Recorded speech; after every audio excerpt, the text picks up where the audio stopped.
Hello friends, എല്ലാവർക്കും നമസ്കാരം. നിങ്ങളേവരും കാത്തിരിക്കുന്ന ഗൗതമിന്റെയും നന്ദയുടെയും നാളത്തെ വിശേഷത്തിലേക്ക് എല്ലാ കൂട്ടുകാർക്കും സ്വാഗതം. എല്ലാവർക്കും നല്ലൊരു ശുഭരാത്രിയൊക്കെ നേർന്നുകൊണ്ട് നമുക്ക് നാളത്തെ വിശേഷത്തിലേക്ക് കടക്കാം. സമനില തെറ്റി നിൽക്കുന്ന നമ്മുടെ പിങ്കിനെയാണ് നമ്മൾ കാണുന്നത്. അങ്ങനെ പഴയ കാര്യങ്ങളൊക്കെ ഓർത്തെടുക്കുകയാണ്. താൻ മനസ്സിൽ ഇത്രയും നാൾ കൊണ്ടു നടന്ന ആ ഒരു വിഗ്രഹം ഉടഞ്ഞു വീണു.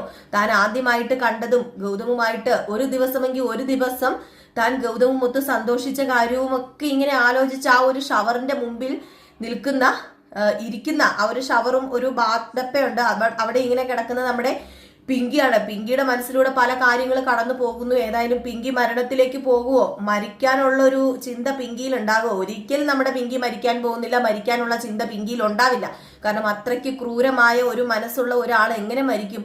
മരിക്കാനുള്ള ചിന്ത ഉണ്ടാവില്ല. ഇനി എങ്ങനെ നന്ദേനെ നശിപ്പിക്കാം എന്ന് തന്നെയാണ് നമ്മുടെ പിങ്കി ചിന്തിക്കുന്നത്. അപ്പൊ അതൊക്കെ അവിടെ നിൽക്കട്ടെ. നാളെ നമ്മൾ കാണാൻ പോകുന്നത് വേറൊന്നുമല്ല, നമ്മുടെ നന്ദേനെയാണ്. നന്ദ വല്ലാത്തൊരു മാനസികാവസ്ഥയിലാണുള്ളത്. താൻ എന്ത് കുറ്റം ചെയ്തു എന്ന് നന്ദയ്ക്ക് പോലും അറിയത്തില്ല. പിങ്കിയോട് താൻ എന്ത് കുറ്റം ചെയ്തു? താന് ഗൗതമിന്റെ ജീവിതത്തിലേക്ക് കയറി വന്നത്, അതും ഗൗതം കൈ പിടിച്ച് കയറ്റിയത് അതൊരു വല്ലാത്തൊരു സാഹചര്യത്തിൽ തന്നെ ആയിരുന്നു. അങ്ങനെ ആ ഒരു അവസ്ഥയിൽ ഇങ്ങനെ നിൽക്കുമ്പോഴത്തേക്ക് ലക്ഷ്മി നന്ദേന്റെ അടുത്തേക്ക് വന്നിട്ട് പറഞ്ഞു, മോൾ ഇതൊന്നും കണ്ടിട്ട് പേടിക്കൊന്നും വേണ്ടാട്ടോ. മോള് ഇതൊക്കെ കണ്ടിട്ട് ഇനിയിപ്പം അത് പ്രശ്നമാക്കാനൊന്നും പോകണ്ടെന്ന് പറഞ്ഞപ്പോ ഞാൻ എന്ത് പ്രശ്നമാക്കാനും അമ്മ? എനിക്കൊരു പ്രശ്നമാക്കേണ്ട കാര്യമില്ല. ഞാൻ ഇവിടെ എന്ത് തെറ്റാ ചെയ്തത്? ഞാൻ ഒരു തെറ്റും ചെയ്തില്ല. അവള് കാണിച്ചത് കണ്ടിട്ട് സത്യത്തിൽ എനിക്ക് സഹിക്കാൻ കഴിയുന്നില്ല. എന്നെയും ഗൗതം സാറിനെയും ചുട്ടിരിക്കുന്നത് പോലെയല്ലേ അവൾ ആ ബെഡ്ഷീറ്റ് കൊണ്ടുപോയി കത്തിച്ചതെന്ന് പറഞ്ഞപ്പം ഇപ്പൊ ഞാനൊരു കാര്യം പറയട്ടെ, അവളുടെ മാനസികാവസ്ഥ നമ്മൾ വിചാരിക്കുന്നതിലും അപ്പുറമാണ്. സ്നേഹിച്ച പുരുഷൻ തൻ്റേതല്ലാതായി മറ്റൊരാൾക്ക് സ്വന്തമായി എന്ന് അറിയുമ്പോൾ അവക്കുണ്ടാകുന്ന ആ ഒരു അവസ്ഥ, അത് വല്ലാത്തൊരവസ്ഥ തന്നെയാണ്. അതൊരിക്കലും ഇപ്പൊ നമ്മൾ പറഞ്ഞു മാറ്റാൻ പറ്റുന്നതല്ല. അതുകൊണ്ട് തന്നെ അവൾ കുറച്ച് ഫ്രീ ആയിട്ടിരിക്കട്ടെ. മോളിപ്പം അതിനെക്കുറിച്ച് ഓർത്ത് ടെൻഷൻ അടിക്കണ്ടെന്ന് പറഞ്ഞിട്ട് പറഞ്ഞു ഇത് അർജുനും അറിയാൻ പാടില്ല. അർജുൻ ഇത് അറിഞ്ഞു കഴിഞ്ഞാൽ അത് വലിയ പ്രശ്നത്തിൽ തന്നെ ചെന്ന് അവസാനിക്കുകയുള്ളൂ. അർജുന്റെ മനസ്സിനും അത് വേദനയാകും. അർജുന്റെ ചങ്ക് തകർന്നു പോകും. അവള് ഇപ്പോഴും ഗൗതമിന്റെ മനസ്സിൽ കൊണ്ടു നടക്കുന്നു എന്നതിന് ഒരു ഉദാഹരണം തന്നെയാണ് ഇന്ന് നമ്മൾ കണ്ടത്. ഏതായാലും ഇത് വേറെ ആരും അറിയണ്ട. നമ്മളിൽ തന്നെ, നമ്മൾ കുറച്ചു പേരല്ലേ അറിഞ്ഞിട്ടുള്ളൂ. അത് നമ്മളിൽ തന്നെ ഒതുങ്ങി തീരട്ടെ നന്ദ. അതൊന്നും കാര്യമാക്കണ്ട എന്ന് പറഞ്ഞപ്പോഴത്തേക്കും ഞാനൊന്നും കാര്യമാക്കുന്നൊന്നുമില്ല. എനിക്ക് പിങ്കിയുടെ ഭാഗത്ത് നിന്ന് ചിന്തിക്കാൻ കഴിയും. ഞാൻ അവളെ ഒന്ന് പറഞ്ഞു മനസ്സിലാക്കാൻ നോക്കാം. പക്ഷെ അവള് ഞാൻ പറഞ്ഞു മനസ്സിലാക്കി എത്രത്തോളം ഉൾക്കൊള്ളുന്നൊന്നും എനിക്കറിയില്ല എന്ന് പറഞ്ഞപ്പം ഇന്നലെ ഇവിടെ വലിയ സംഭവങ്ങളാ മോളെ നടന്നത്. ഇന്നലെ ഇവിടെ എന്താ നടന്നതെന്ന് അറിയാമോ? മോളിപ്പം മോളുടെയും മോന്റെയും ഗൗതമിന്റെയും ശാന്തി മുഹൂർത്തം നടക്കേണ്ടതല്ല. പവിത്ര കാരണം ആ ഒരു ശാന്തി മുഹൂർത്തം നടന്നത്. എന്താ അമ്മ പറഞ്ഞു വരുന്നത്? എനിക്കങ്ങോട്ട് മനസ്സിലാവുന്നില്ല. ഇന്നലെ രാത്രി പിങ്കിയാ നിങ്ങളുടെ ശാന്തി മുഹൂർത്തത്തിൽ പാലുണ്ടാക്കിക്കൊണ്ട് വന്നത്. ആ പാല് പവിത്ര കുടിച്ചു. പവിത്ര കുടിച്ചതിന് ശേഷം ഇവിടെ നടന്ന കാര്യങ്ങളൊക്കെ സത്യം പറഞ്ഞു കഴിഞ്ഞിട്ടുണ്ടെങ്കിൽ ചിന്തിക്കാൻ പറ്റില്ല. അതുപോലെയുള്ള കാര്യങ്ങളാ. പവിത്ര ആ പാല് കുടിച്ച് കറങ്ങി ഇവിടെ എന്തൊക്കെ ചെയ്തു കൂട്ടിയെന്നും അറിയില്ല. ഏതായാലും ഇതെല്ലാം പിങ്കി ചെയ്തതാ. എന്തോ ഒരിത് ആ പാല് കലക്കിയിട്ടുണ്ടായിരുന്നു ശാന്തി മുഹൂർത്തം നടക്കാതിരിക്കാൻ. അതെനിക്കിപ്പോ ഉറപ്പായി. അത് പിങ്കി തന്നെയാ ചെയ്തത്. പിങ്കി തന്നെയാണ് അത് ചെയ്തത്. അതുകൊണ്ടാണ് പവിത്രയ്ക്ക് അത്രയ്ക്കൊരു ക്ഷീണം വരികയും പെട്ടെന്ന് ഉറങ്ങിപ്പോവുകയോ മയങ്ങിപ്പോവുകയോ ഒക്കെ ചെയ്തത്. പിന്നെ ഞാൻ അവളെ ചോദ്യം ചെയ്തെങ്കിലും അവള് അത് സമ്മതിക്കാൻ കൂട്ടാക്കിയില്ല. ഇനി ഇതിനെക്കുറിച്ച് പറഞ്ഞിട്ട് കാര്യമില്ല. കാരണം അവളുടെ സമനില തെറ്റിയിരിക്കുക തന്നെയാണ്. എന്ത് ചെയ്യാനാണ്? മോളിപ്പം വേറെ ഒന്നിനും പോകണ്ട. അവൾ കുറച്ച് നേരം ഫ്രീ ആയിട്ട് വിട് എന്നൊക്കെ ഇങ്ങനെ പറയുന്നു. ഇതേസമയം അരുന്ധതി ആകട്ടെ അങ്ങോട്ടും ഇങ്ങോട്ടും ഒക്കെ നടക്കുകയാണ്. നമ്മുടെ പിങ്കിയുടെയും അർജുന്റെയും കാര്യം ഓർത്തിട്ടും അരുന്ധതിക്കും സമാധാനം ഇല്ലാട്ടോ. കാരണം അരുന്ധതി ആ ഒരു നല്ല കാര്യം തന്നെയാണ് ചെയ്തത്. വേറെ ഒന്നുമല്ല, ഈ ഒരു ശാന്തി മുഹൂർത്തം വെച്ചത് അരുന്ധതി അറിഞ്ഞുകൊണ്ട് തന്നെയാണ്. കാരണം എന്താന്ന് ചോദിച്ചിട്ടുണ്ടെങ്കിൽ പിങ്കി ആ സത്യാവസ്ഥ മനസ്സിലാക്കണം. അത് നമ്മുടെ അരുന്ധതി പറയുന്നുണ്ട്. പിങ്കി ആ സത്യാവസ്ഥ അറിയണം. പിങ്കി വേറൊരാളുടെ ഭർത്താവാണെന്നും പിങ്കി വേറൊരാളുടെ ഭാര്യയാണെന്നും ഗൗതം വേറൊരാളുടെ ഭർത്താവാണെന്നും മനസ്സിലാക്കണം. നന്ദയ്ക്ക് പിങ്കി പൂർണ്ണമായും സ്വന്തമായി കഴിഞ്ഞു. അവര് ജീവിതത്തിലേക്ക് ആഴത്തിൽ ഇറങ്ങി തുടങ്ങി എന്നറിഞ്ഞാൽ മാത്രമേ ഈ ഗൗതമും പിങ്കിയും തമ്മിലുള്ള ആ ഒരു അതായത് പിങ്കിക്ക് ഗൗതമിനോടുള്ള ആ ഒരു പ്രണയം അവിടെ അവസാനിക്കുകയുള്ളൂ. അതെങ്ങനെയെങ്കിലും അവസാനിപ്പിക്കണം എന്ന ആ ഒരു ഒറ്റ ലക്ഷ്യത്തോടു കൂടിയാണ് അരുന്ധതി ഇതൊക്കെ ചെയ്തത് എന്ന് തന്നെയാണ് അരുന്ധതി ലക്ഷ്മിയോട് പറയുന്നതും. അർജുന്റെയും പിങ്കിയുടെയും ജീവിതം സേഫ് ആക്കാൻ വേണ്ടിയാണ് താൻ ഇത്രമാത്രം കഷ്ടപ്പെട്ട് ഇതൊക്കെ നടത്തിയത് എന്നും പറയുന്നുണ്ട് കേട്ടോ നമ്മുടെ അരുന്ധതി.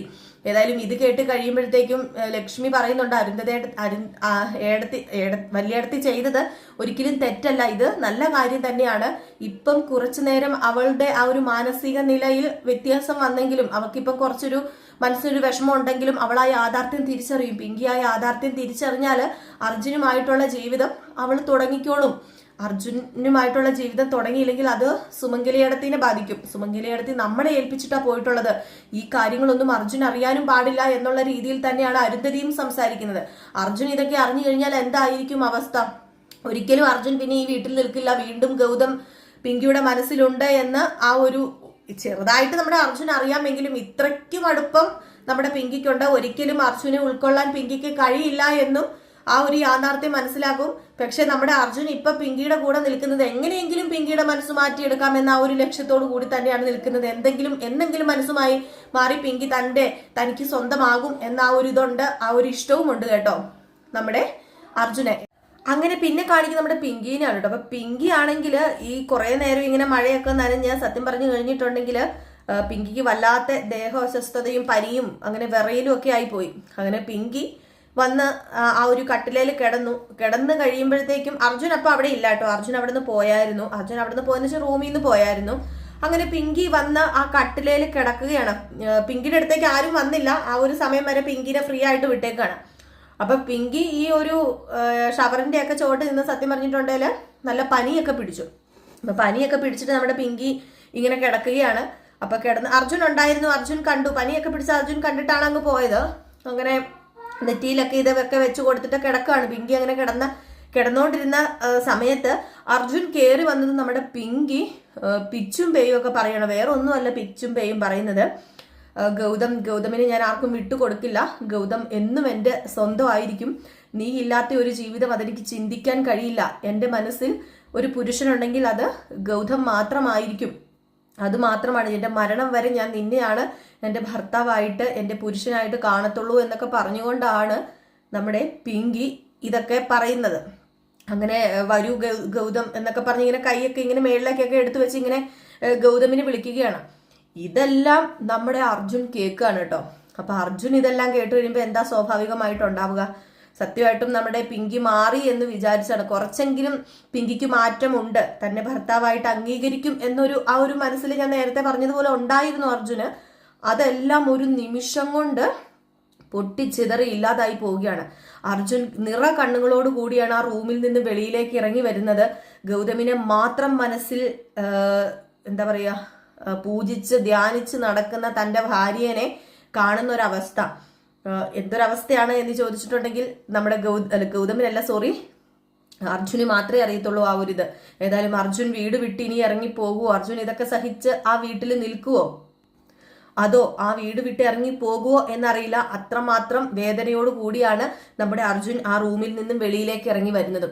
ഇതേ സമയം ആയിക്കോട്ടെ നമ്മുടെ ഗൗതം ഇതുവരെ എത്തിയില്ല, നന്ദേനെ ഫോൺ വിളിച്ചില്ല. അപ്പൊ അതിന്റെ ഒരു ടെൻഷനൊക്കെയാണ് നമ്മുടെ നന്ദയ്ക്കുള്ളത്. നന്ദയ്ക്ക് വലിയ സങ്കടം തന്നെയാണ്.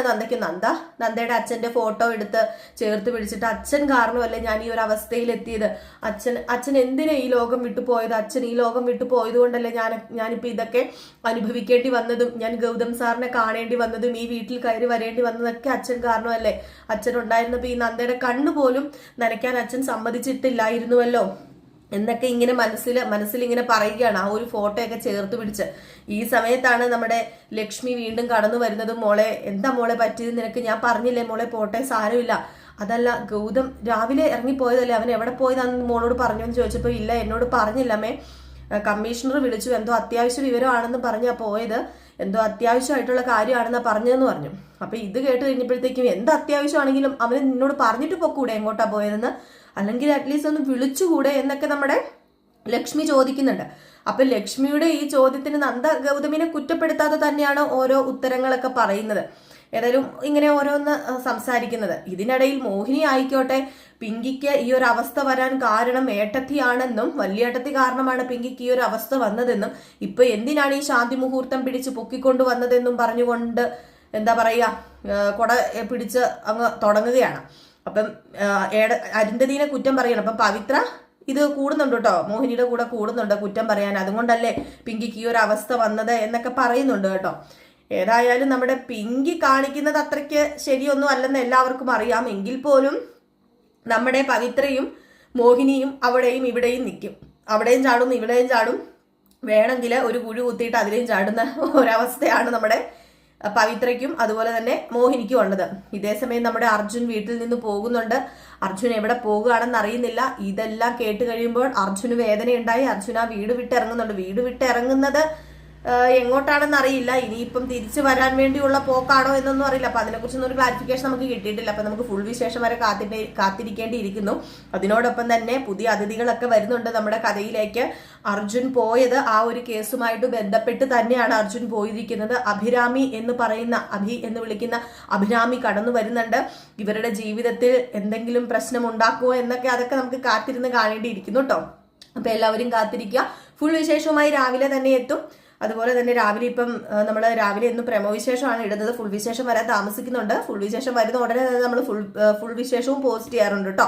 അപ്പൊ എല്ലാവരുടെയും സപ്പോർട്ടിനും സ്നേഹത്തിനും ഒരുപാട് നന്ദിയുണ്ട്. വീണ്ടും നിങ്ങളുടെ സപ്പോർട്ടും സ്നേഹവും ഒക്കെ പ്രതീക്ഷിച്ചുകൊണ്ട് നിർത്തുന്നു. Tata, bye bye and good night.